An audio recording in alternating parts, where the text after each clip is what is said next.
Najee Harris put the rent on under 29.5. I would as well. And we're going to talk about that. And I know somebody who doesn't agree with that opinion, and he's my next guest, Geoff Schwartz, my buddy. Good morning, Jeff. I'm all disheveled mess trying to get my headphones in. What's up, buddy? How are you? I'm good, man. Good to talk to you. Thanks for waking up with me. I like the new wall. You got real vlogger vibes now. Yeah, no, I could I could do a hit on ESPN or like The Herd or something like like what you do now, Yeah, exactly. I'm at my parents' house, so I don't have a cool little setup like you do, but appreciate you having me on this morning.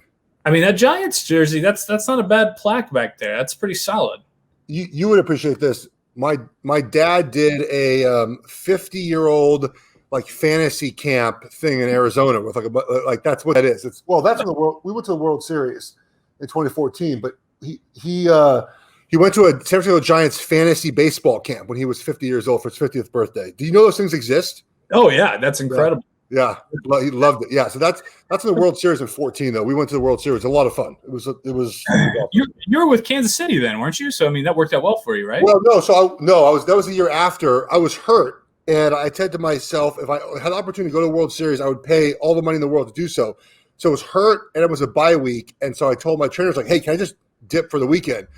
So I flew last minute to San Francisco, surprised my dad for his 60th birthday. He drove it from L.A., and we went to the game, and the Giants won 11-4. It was the most fun I've ever had. I spent all the money I could to make it happen. It was a ton of fun. That's awesome, dude. Yeah, that's one of my biggest regrets is when the Cubs were in the World Series in 2016, I didn't go up there. I wouldn't have gotten a ticket because they were so expensive, but just not even going up there, I still regret it. So that's awesome. Would you have just stood outside? Yeah, I think I would have done that and just kind of been around the scene, probably watched outside of a bar or inside a bar or something. And, I taking my dad there. Yeah. How terrifying was it in the rain delay? Now, I fell asleep, so I woke up in the morning and saw the ending. How were you feeling during the rain delay?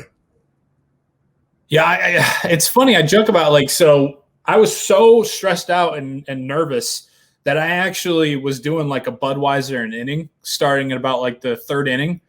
And so there's kind of a hazy, when I got to – luckily when Chapman gave up that home run to tie it in the eighth, it was kind of hazy, because I was, 8 or so Budweisers deep. And so, I was fully there. And then I sobered up a little bit and enough for the ending. But the rain delay, I think I was surprisingly calm. I think I had kind of come to grips with, look, this is just how it's going to be. They're going to fuck it up. They've already fucked it up. And I just got to swallow it and accept it.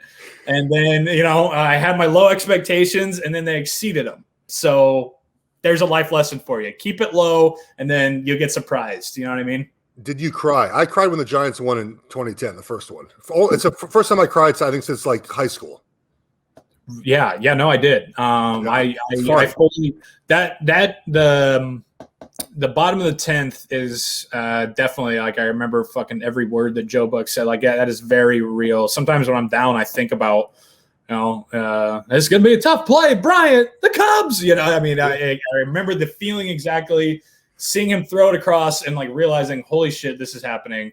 And I just fell to my knees, man. I fell to my knees, and my mom came down and gave me a hug, and then we started crying. It was great. It was the best. Sports are the best, dude. I'll tell you, man. Like I said, and this is the Giants World Series game was the third year they won, was 14.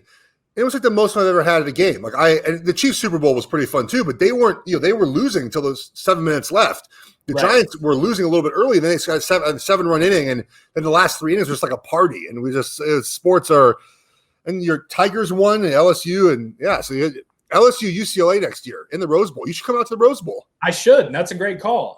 That's a big weekend this September because you got Notre Dame, Purdue at Notre Dame.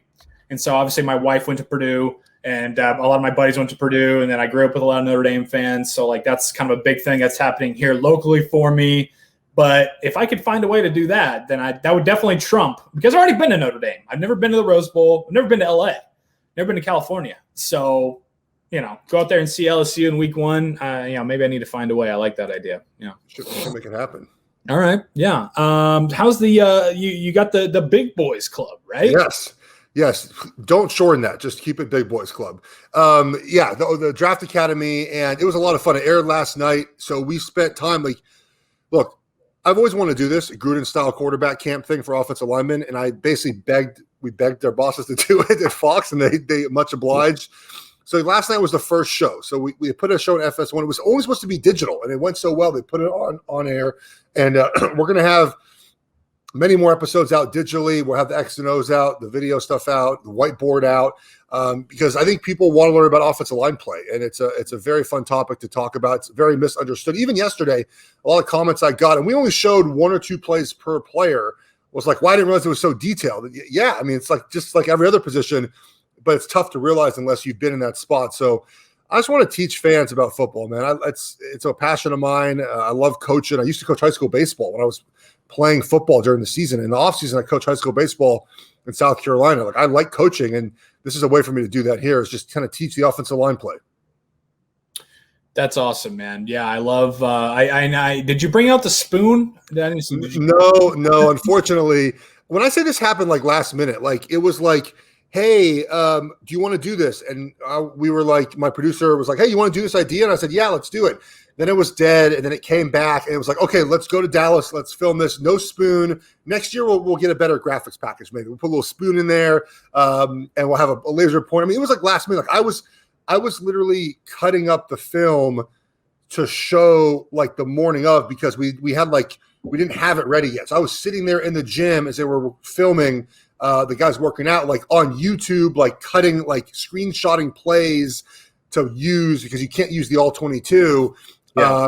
Finding Fox's footage of Rashawn Slater against Chase Young and cutting it up and like getting ready. So it was like it was kind of a last minute thing. So next year I think we'll be able to get some. Yeah, the spoon will make an appearance. I'll get an extra long one. Maybe get like a telescopic spoon.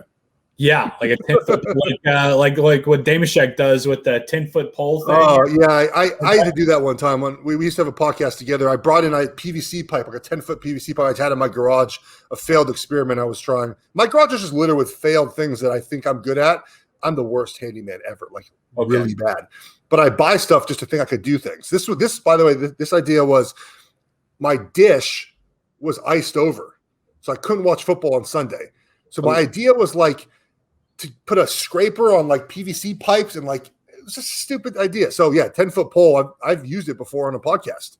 I think on the surface, I don't think it's a stupid idea. I think that's kind of a smart, like it's, like 2 + 2. It's like, yeah, I just put this together and then I scrape it off. Like, that makes sense. But then I can understand where then the execution of it it kind of gets messed up. You know the key, by the way, super soaker with water. That's how you do it.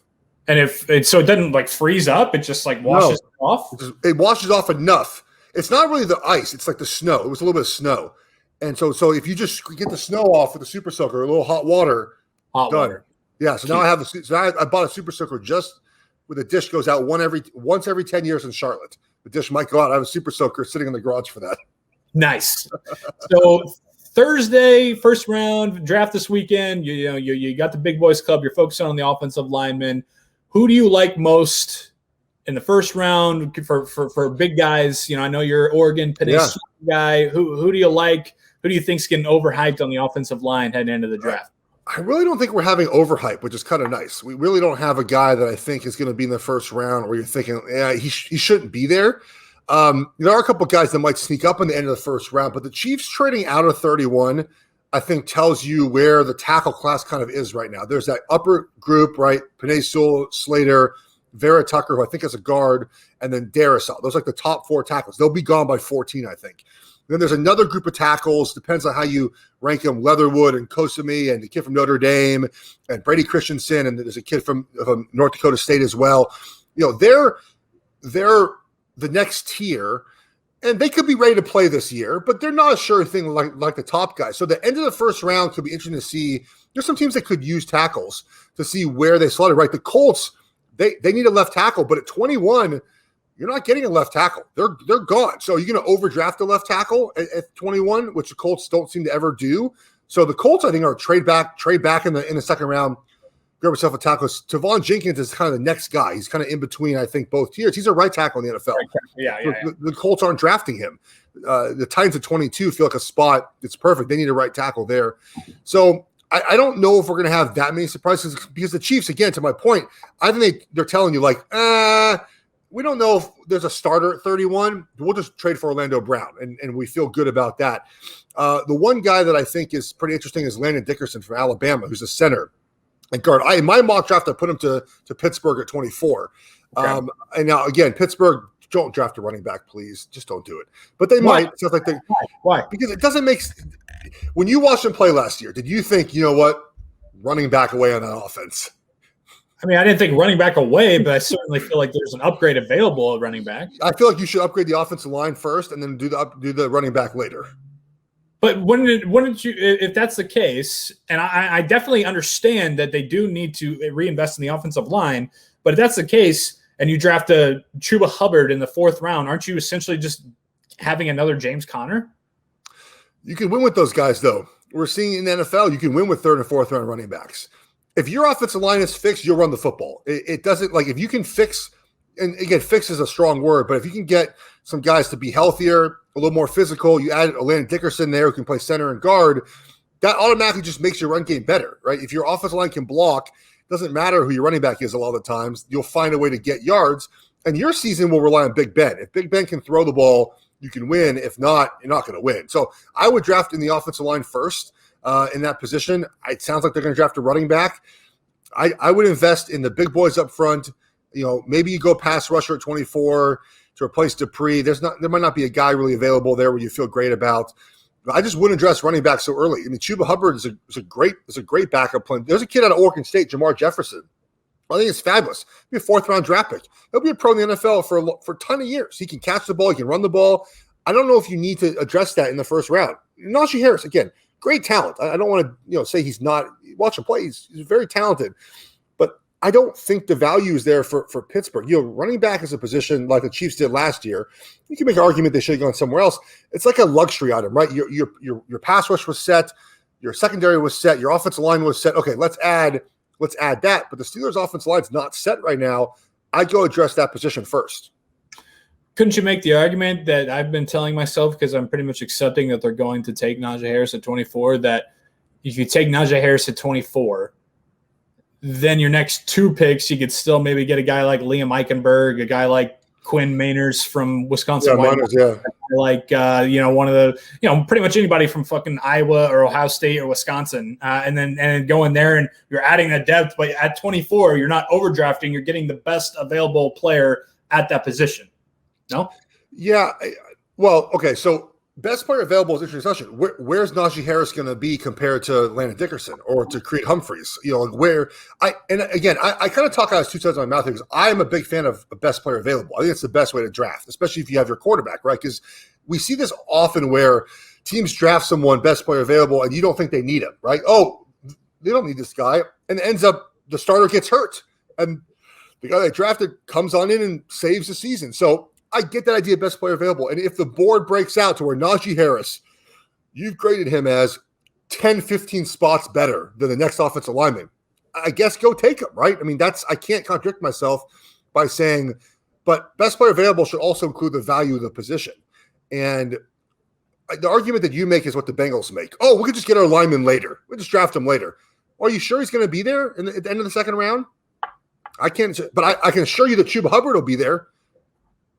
So so then staying in the AFC North, you are adamant that Jamar Chase should not be the pick at number 5 for the Bengals.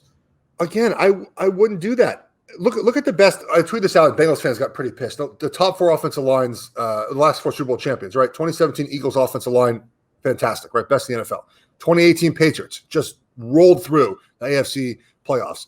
The Chiefs in 2019, all-pro right tackle, Pro Bowl left guard. Look at the Bucs last year. Added Tristan Wirfs, all-pro player. Ryan Jensen at center is great. Kappa and left guard's an all-pro level player. Like they added, Marpet. They added a bunch of guys to help the offensive line. And yeah, some of those guys were drafted in the 7th round, in the 3rd round, the 4th. But you can't guarantee those guys are going to pan out. I can guarantee you Penei Sewell is going to pan out for the Bengals. They're going to draft Jamar Chase. They're going to do it. We all know they're going to do it. And he can be a special player, but I'm just down on, and generally speaking, like the idea that wide receivers and running backs, unless the other pieces, like the guts and everything is set, they're going to help you win a Super Bowl. I would draft Kyle Pitts ahead of Jamar Chase, for example. I'm not saying they have to take an offensive lineman. I think Pitts is special at that position. It's a position where it's tough to find. A lot of offenses don't have an elite tight end that are really good. I'm fine with that. The Chase thing doesn't feel like, look at the history of the NFL. How many times has the first wide receiver drafted in the draft been the best wide receiver in the class? It's hard to find that, right? Like you can find a good wide receiver in the second round, but they're going to draft Chase. We know what they're going to do. It's no surprise. Yeah, I mean, there's a few of the stats that are coming out, not stats, but just like looking back at like the 2017 draft. You had Corey Davis, John Ross, and I forget who the other guy was, but they all went in the first like 12 picks. Yeah. I mean, Corey Davis has been a solid player, but not the top, not the fifth overall pick. John Ross has been definitely a bust out of Cincinnati, so that is scary to think about in that term. All right, let's move to some quarterback talk. You're a lineman guy, you like to show the quarterbacks and everything, but obviously heading into tomorrow night, Mac Jones, number 3. That's like all the talk. Is it going to be Mac Jones? Are they smoke screening? What do you think San Francisco is going to do? What do you think they should do? Oh, it's a great question. What they should do and what they're going to do are a couple different things. So the only name they haven't mentioned is Justin Fields, and that's why I think they're going to draft Justin Fields. Like they've never been tied to him at all, which is often we find out like, oh, you haven't been tied to that person? You draft him. Like how many times have you heard a draft pick say when they've been drafted by Pittsburgh? How many times have you talked to Steelers in the draft process? None. They've never called me. We submit the combine. Like that's the kind of the way it feels like it goes because they're not talking about Fields. Here's my thing with Mac Jones. So, we've not seen kind of a lower trait quarterback like him succeed in the last 5, 6, 7 years out of the draft, right? We're seeing these big trait guys, whether it's Herbert, Allen, even Kyler Murray, smaller guy, but big arm, right? Can move, can be mobile. Lamar Jackson and Pat Mahomes and Deshaun Watson, right? These guys that are big, strong, athletic, physical, great arms, can move. Mac Jones is very smart, very cerebral, but I don't know if you consider him with a fantastic arm. He's more mobile than people give credit for, but that's not really his game, especially in the NFL. So we haven't seen a guy like that succeed. But here's my thing with the Niners. People say this, and correct me if I'm wrong on this argument. They say, hey, Kyle Shanahan is a great offensive coach. I agree with that. His dad was a great offensive coach as well. And the scheme allows average straight quarterbacks to become above average, right? We've seen it now with Jimmy G, obviously. We saw it with Jared Goff, with Baker Mayfield. We saw it with Case Keenum, like all these guys in this offshoot of the Shanahan offense. And then, look, Matt Ryan, who doesn't get the credit he deserves, in my opinion, he's an elite trait guy, though. He made him an MVP, right? And we saw Aaron Rodgers. Well, yeah, and we saw Aaron Rodgers last year. It was an elite trait guy, obviously, in this offense, win the MVP. So the argument is that, well, Shanahan likes these lower trait quarterbacks. So he's going to draft Mac Jones. But what if he had the opportunity to draft a guy with higher traits, with higher upside, with the ability to be mobile? Wouldn't he take that guy? Because if the offense is so good, it will take Trey Lance and Justin Fields to another level.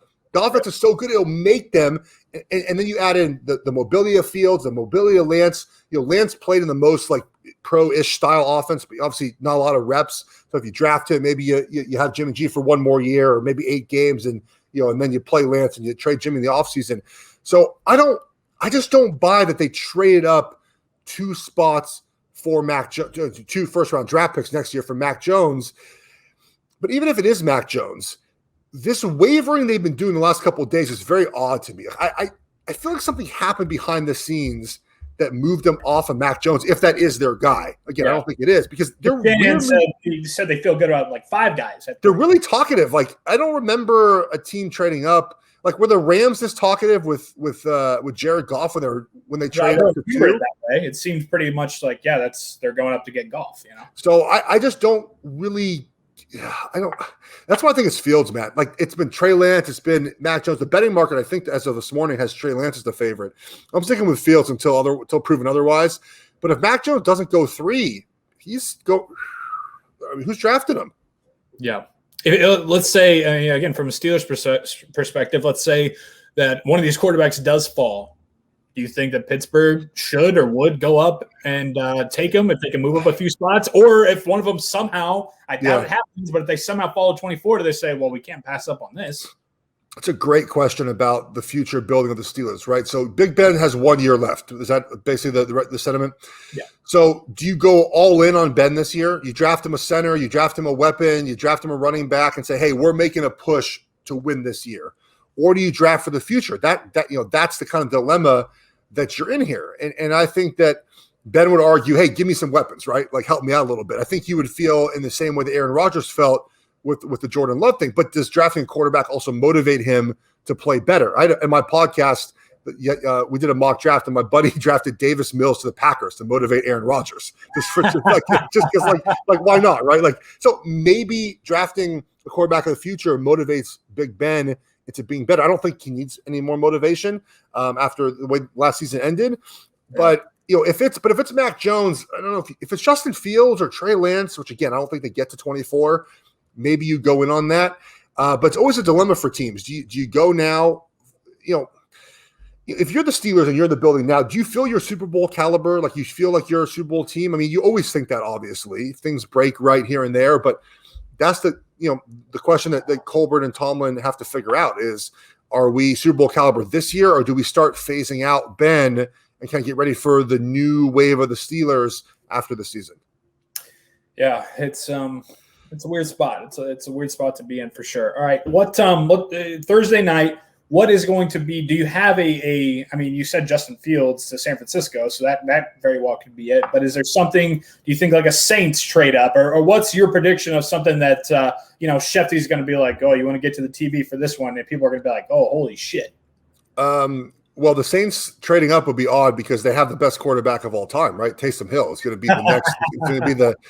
I've never seen anything like it. I think he has nudes of Sean Payton somewhere. I don't get it. I guess a lot of it depends on what happens at 3, right? So if the Niners do not take Mac Jones, then obviously it's kind of like one less piece teams are going to. No one's trading up for Mac Jones. Like that's the thing too. Like the Niners trade up to 3 for Mac Jones, let's say. But who was taking him in front of the Niners? It wasn't right. Like that's part of it too, right? So if Mac Jones goes 3, then you're going to have teams calling Atlanta, you have teams calling Cincinnati, you have teams calling the Dolphins, who love. So maybe it's the Broncos or the Washington football team or the Patriots, maybe not. Look, maybe the Steelers look at the Chiefs in 2017 and say, hey, look, the Chiefs were aggressive. They trade up to get Pat Mahomes. Maybe Trey Lance is that guy for us.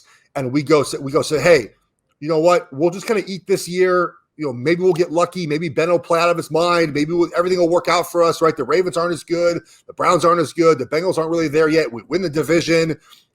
We just kind of get lucky. And, with Tomlin's extension, though, I can see them saying, hey, look, let's start worrying about, and they say, hey, man, let's get Trey Lance. Let's go to 4. Let's make it happen. And let's go to 5. Let's make it happen.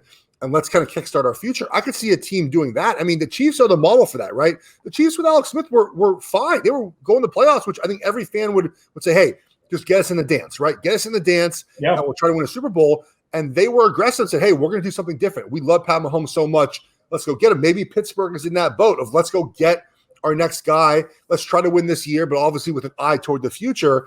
So a team like that, maybe the Saints are a team. The Saints don't have assets, though. Like you kind of need like – to be very confident in your roster for the next couple of years to be able to do that. I think Pittsburgh's roster is set up a little bit better than is New Orleans. So I think that, if Lancer Fields falls past 3, a team is going to try to get them, maybe a team like the Broncos who wants a guy now, but, the Saints or the Steelers, someone at the back end of that draft, maybe. I don't think Tampa does this, but maybe Tampa's like, okay, we got Brady 2 more years. We love another quarterback. I think that's very far-fetched. But maybe there's a team that says, hey, we love one of these guys. Let's go do it. Get my hopes up, Geoff. I can tell you that. You want a quarterback? Are you over Ben? Well, I'm not over Ben. I certainly appreciate him, but I understand that it's ending. Like, as much as I love Ben and appreciate his time in Pittsburgh, like, you need your next guy. So I don't think that they're mutually exclusive. Like, you can love and appreciate Ben, but then you can also say, hey, if Fields or someone's there, you gotta go get him. Yeah, I'm with you there. Like I was one of the first on the Steelers bandwagon last year. I thought they had a really chance to win the AFC because the defense was so good. And you look at their record, 2 years ago, and it's historically speaking, Ben is going to have a bad year. Like just the way things have always gone, right? Like once you kind of hit that cliff as a quarterback, like Tom Brady's the only one that just like, otherwise, we've seen it with Manning and with both Mannings, with Breeze. You kind of hit that end point and just and there's no recovery. Like, I don't see Ben all of a sudden just becoming a guy that's more mobile, that's like throws the ball down. I mean, maybe the offense changing will help a little bit of the issues of throwing the ball downfield. But yeah, I mean, the realistic view is your view is that like, yeah, we love Ben, but it might be time to think about what we're doing in the future. Sure. Nothing wrong with that. Yeah. Follow Geoff at Geoff Schwartz. No underscores or anything like that. Just your name, Geoff Schwartz on Twitter. Geoff Schwartz, is Smarter Than You podcast. Yes. Wherever you get your podcast. And Geoff, I appreciate you waking up with me this morning, man. Always fun talking to you and talking ball, and enjoy the draft, bro. Thank you, man. Keep up your good work. I love the impressions. They're great.